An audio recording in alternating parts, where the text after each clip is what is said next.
Hey Moon lovers, welcome to another episode of All Things Moon, Lunar Wisdom for Everyday Life with myself, Kelly Jones. And if you listened to the last episode, you heard me talking about the rebirth of the Self-Love Club. So I thought today I would talk a little bit about why moon rituals are an act of self-love. So why practicing a closer day-to-day connection with the moon is an act of self-love and self-care. So if you think about the fact that on a new moon, so I hold a new moon ceremony and a full moon ceremony every 2 weeks. And on a new moon, we write down our dreams and wishes because it's a chance to be new again, to plant seeds and to manifest. And on a full moon, we get a chance to forgive, to let go, to release, to be grateful for what we've grown since the last new moon and how much we've grown and what we've been through. So we are basically acknowledging this, and we could do it without the moon, but the moon is a cycle, it's reliable, it's there, it does the same thing over and over again, although depending on where it is, depends on the effect that it has on the collective and on ourselves individually. But as we start to attune to that, we become much more aware of why things are happening, why they're likely to happen, how we can, it gives us a form of empowerment, of self-power to decide how we will respond and react and what we will do about those things that occur, that are likely to occur. And performing a ritual is always a way of making things more sacred. So if we tune in every day to the moon and we create rituals around that, and we become aware of those cycles, we become aware of self. So today, it's the 16th, Friday the 16th, and we have come past a new moon, and we are now in the first quarter moon phase. So each different phase that the moon is in has a slightly different energy. So you would say that the first quarter moon phase generally tends to be when you might come across your first obstacle in the way of what you wanted to manifest, what you were wishing for, what seeds you planted on the new moon. So this first quarter moon today is in the sign of Taurus, and it's actually in the last decan of Taurus today as well. So decans are, each zodiac sign has got 30 degrees, 0 to 29. We don't say 30, we say 0, 1, 2, 3, etc. up to 29. And this is the last, so if you divide that into 3 sections of 10, this is the last 10 degrees of the sign. So that's where the moon currently is.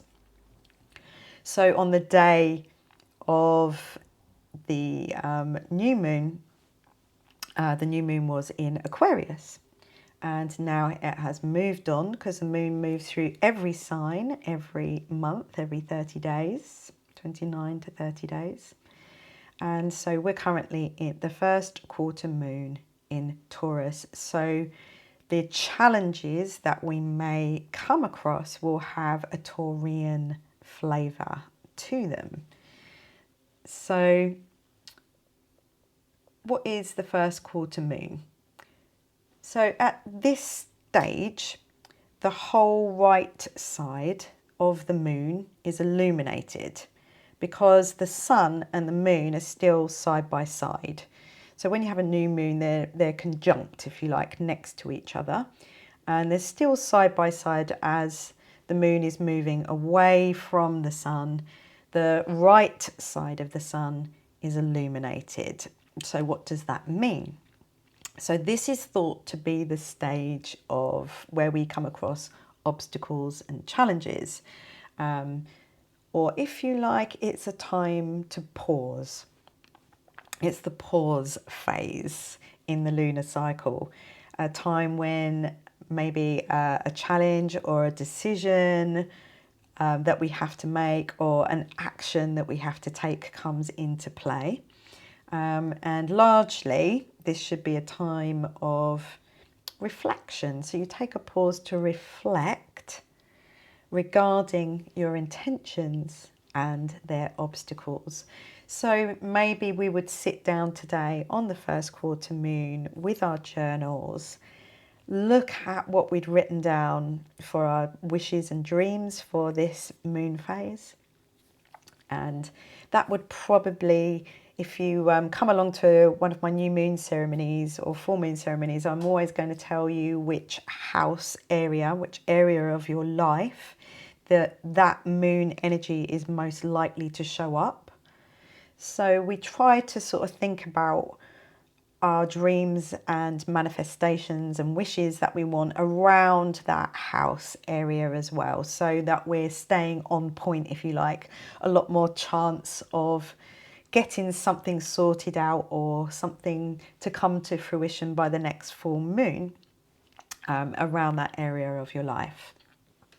So when the first quarter moon comes about, think of it like planting a seed.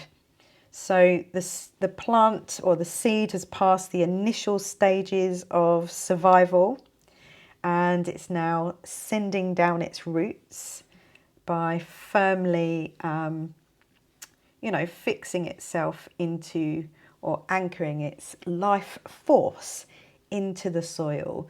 So the plant is able to concentrate its energies into the growth of the stem and the leaves.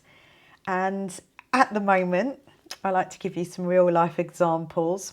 My partner Tom is away in the camper van in Wales with a friend of his. They're building fires and doing man stuff, going hiking. And he did actually go away on Valentine's Day, but we'll talk about that later, which is why I'm on the subject of self-love. But one of his instructions for me before he went away was to look after the chili plant seedlings that are upstairs. So we've got, plant lights up there, and I'm having to spray the roots, and they're getting extra care as I'm looking after them, because I like to talk to them and give them some love as well. And he was very worried about them surviving while he's away. So, this really ties in with that first quarter moon phase of, coming up to obstacles. So the obstacle for him was the fact that he was going away and it was me going to be looking after it. But, I'm doing my best. So that's the first quarter moon phase. And this week I also started my new cacao yoga and the moon classes on Wednesday evening, which was on Valentine's Day.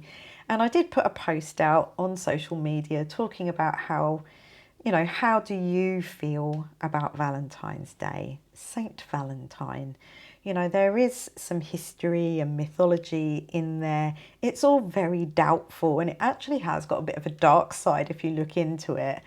But I'm not sure of these stories. But, regardless of any of that, I think, for me personally, Valentine's Day brings up some memories of being, at school when lots of girls were getting these secret Valentine's cards, and I never got one. In fact, that's a lie. I did actually get one once, but I found out that it had been organised by my mum to give one to me, so it just made me feel double worse. So, you know, that's kind of my start in life with Valentine's Day. And then moving further on in life, I actually decided that my marriage was over. I mean, this was a really long time ago. We're talking about 17 years ago.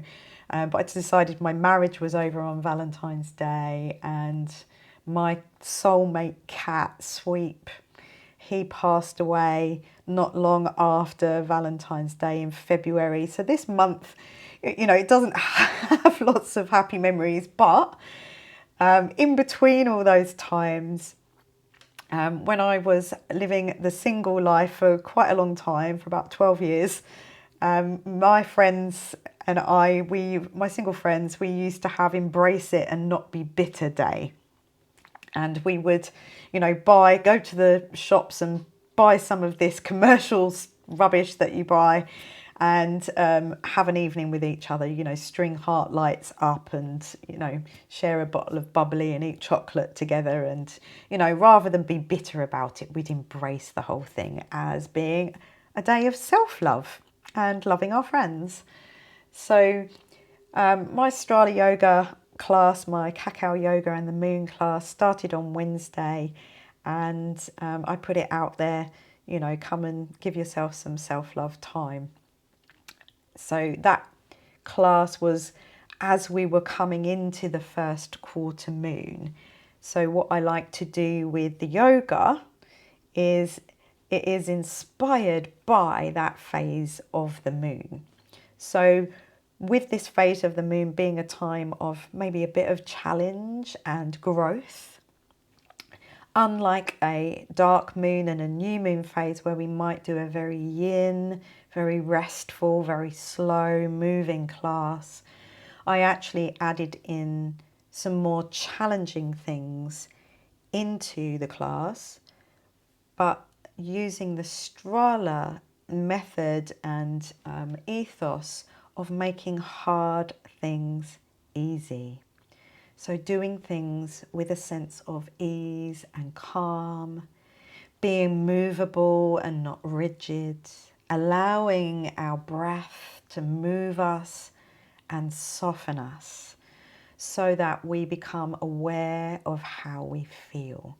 And when we become aware of how we feel and we tune into our breath and we let our breath move us and we move from our center, so moving from a place of knowing and instinct and natural movement as opposed to forced and pushed, that was how I was holding the class. So to encourage people to become aware of that moon phase and to be aware of how they're feeling.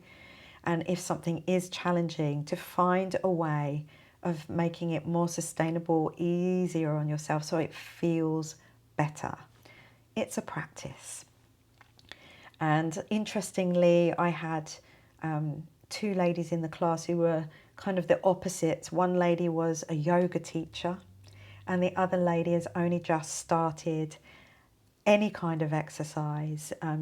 You know, she's got some physical challenges that make moving quite difficult, and having those two in the class, you can imagine the sort of thoughts that were coming up for them. So being a yoga teacher, coming to a yoga teacher, you know, you usually want that teacher to know that you can do it, and maybe a little bit of over trying. And then there's a self-berating of somebody who finds it a bit more difficult. So the growth part of that class was to allow them to concentrate on feeling good no matter what they were doing, because it was for them. It was not self-loving to be having those kind of thoughts. And the fact that we are using that moon phase to guide us through the class is how moon rituals, following the cycles of the moon, is an act of self-love. I'm going to tell you just a little bit more about what's going on in the astrology at the moment, because it's pretty crazy. This Aquarius time, the sun's going to be moving into Pisces shortly, but this whole Aquarius time while the sun's been in Aquarius has been absolutely full on busy. There are so many aspects, particularly today. There's so many today that, I could go way over my half an hour window that I seem to have on this podcast, because if you've been listening to this, you might have noticed that at the 30-minute stage it seems to cut out and then I have to come back on again. So I'm really going to try and keep it under that 30 minutes today. So apologies if I sound like I'm rushing a little bit. So I'm going to describe to you my little story to explain the kind of energy of this month of astrology. So I want you to think of Aquarius like a new age futuristic nightclub. And Aquarius is all about, in that nightclub, you feel free, there's community, you can be part of something, there's no authority in there, everybody wears the crown, we are all one. But at the door, at the entrance, at 0 degrees of Aquarius, is the Lord of the Underworld, playing the part of security. You're not coming in, you've got to get past Pluto. So to come in, you've got to go through the death, rebirth and transformation to get into the club and out the other side into the spiritual dreamy world of Pisces, where Saturn is residing and waiting for you on the outside through the other door. And if you go out that door, Saturn is not going to let you out unless you've done what you need to do and you've got some discipline and you have got yourself a system going and you've got yourself organized enough to have a spiritual practice. So unless you do your death, birth, transformation, you're not coming in to the Aquarius nightclub. And queuing at the door, when we arrived at that new moon time, we had just had Mercury coming in to Aquarius. So he had managed to get in. And remember that Mercury is a wily trickster. So Mercury in myth was the Roman god of commerce, communication, and travel. He is the patron of thieves, messengers, and merchants. And he's also responsible for conveying souls to the underworld. And if you think that he managed to trick his way past Pluto into Aquarius, and Aquarius is the inventor. And today, Mercury is in Aquarius still, and he is square, and squares are challenges, remember, to Uranus, the planet Uranus, who is still in Taurus. So Aquarius, the inventor, and Uranus, the maverick, the energy of that with Mercury, the communicator, is things like original, outside the box thinking. You might have a genius idea. You also might have a put your foot in your mouth, say something you shouldn't say, it just comes out moment. I literally had a conversation with one of my best friends this morning who I'm making crystal crowns with, and she told me a story where she literally had that this week. She'd said something and then afterwards she regretted saying it, but it came out anyway, and she's forgiven herself. Also, it could be an energy of overstimulation. Uranus is very electric, so it's a high kind of frequency, frenetic, overstimulated feeling. Also, the impossible suddenly becoming possible. Things like the 4-minute mile. At one point that was a crazy idea, and then suddenly someone could do it. So yeah, that's kind of one of the energies that are going on today. What else have we got? So I explained to you about the nightclub. So also behind Mercury was Mars. So Mars on, what day was it? On Valentine's Day. So on the morning of my lovely new class that I was starting in the evening, on that morning of Valentine's Day, angry outbursts were highly likely because we had Mars at the door with Pluto, trying to get past Pluto, the lord of our underworld. And Mars, the god of war, who wants to take action now, you know, he's all about taking action, had to get past Pluto. So there was highly likely to have been an angry clash and conflict that morning. And just to top it off, the moon at that point was in the sign of Aries. The Aries, the I am. Aries, the fire sign. So as you can imagine, could have been a quite explosive morning for people. So it was probably a really good thing that my partner got up really early and left to go away in the camper van. But I can tell you that the night before, when I thought, oh, maybe, you know, we don't really buy into this whole commercial thing of Valentine's Day, but, you know, maybe I might get something romantic. You might cook me a nice dinner, or maybe we'll go out to dinner.